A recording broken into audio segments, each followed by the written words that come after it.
Boa tarde a todos, sejam todos bem-vindos ao Jornal Senac. Hoje teremos 3 participações especiais para nos explicar melhor sobre a evolução do comércio no Brasil. Toda a entrevista está sendo gravada online para que possa proteger todos nós desse momento tão difícil que está acontecendo. Agora vamos ficar com a nossa repórter Isabelle. Boa tarde, Isabelle. Explique melhor esse assunto para a gente. Boa tarde, Tamani e todos que estão nos assistindo. Meu nome é Isabelle e hoje eu vou falar um pouco sobre a história do varejo no Brasil. Bom, ele se iniciou no período colonial, quando surgiram os primeiros armazéns. A cultura desse varejo perdurou na sociedade nas épocas das plantações de café, algodão, cana-de-açúcar e entre outros, nas quais os consumidores adquiriam os produtos em pequenas quantidades. Com o passar do tempo, o varejo passou por uma grande evolução, influenciada pela globalização e pelo impacto das tecnologias e da internet. Inicialmente, em 1950, a venda em balcão deixou de existir, dando espaço para a liberdade de o consumidor escolher sozinho as suas próprias mercadorias. Bom, mais adiante, a tecnologia e a internet transformaram a relação entre vendedor e consumidor, permitindo que as vendas acontecessem virtualmente, por meio de sites e redes sociais. Bom, agora eu estou aqui com 2 empreendedores para mostrar essa grande evolução.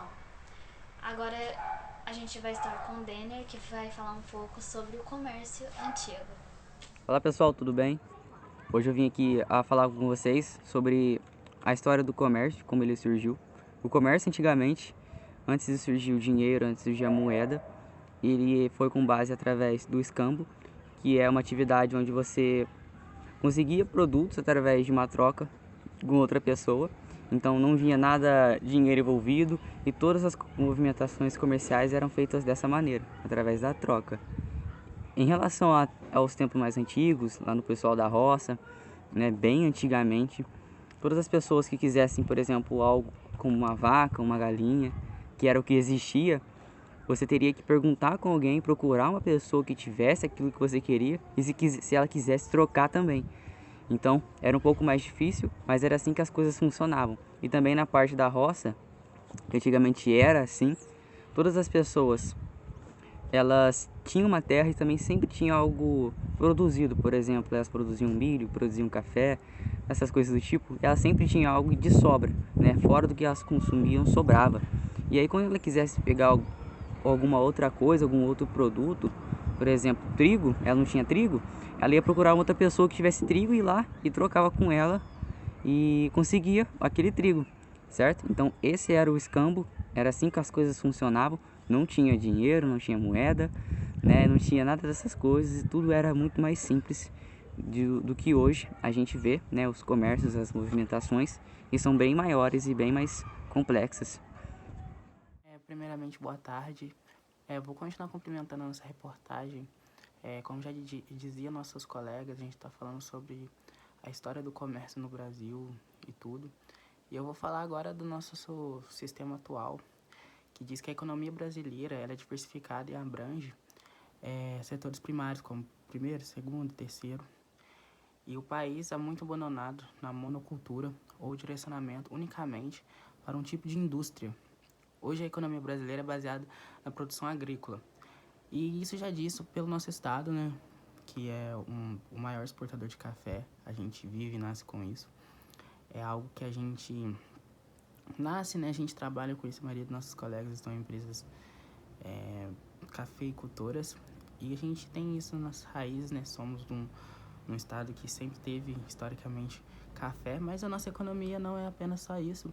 A gente é um grande produtor também de carnes bovinas, aves, mas também temos o setor do petróleo e com isso ainda está tendo ainda um grande movimento para trazer grandes fabricadoras de carros, montadoras de carros no nosso país.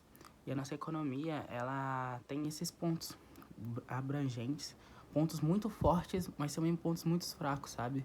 Pelo motivo que a gente é um país, como é um país subdesenvolvido, a gente exporta tudo, sabe? A gente exporta toda a nossa matéria, importa muito pelo preço muito alto, pela moeda ser divergente com a nossa moeda. dólar, a libra, o euro. Então a gente paga muito caro por boas matérias-primas e isso acaba trazendo uma desigualdade social muito grande, pois as boas matérias-primas não vêm para o país, só vêm para alguns certos tipos de pessoas, de alguns níveis sociais bastante especiais, né, podemos dizer assim. E as pessoas mais pobres não têm a condição de viver e conviver com com matérias-primas um pouco mais diferentes e tal. E isso acaba condizendo que as coisas se tornam mais caras, né? A qualidade de vida se torna mais cara. Mas é isso, eu vou acabando a nossa reportagem por aqui, a minha participação. E quero agradecer a todos, por vocês estarem acompanhando até o momento. Muito obrigado e muito boa tarde. Bom, como podemos ver, foi uma mudança em tanto. Agora vamos falar com a Eu vou Jimenez. estar falando um pouco sobre a linha do tempo do comércio no Brasil de maneira resumida, né?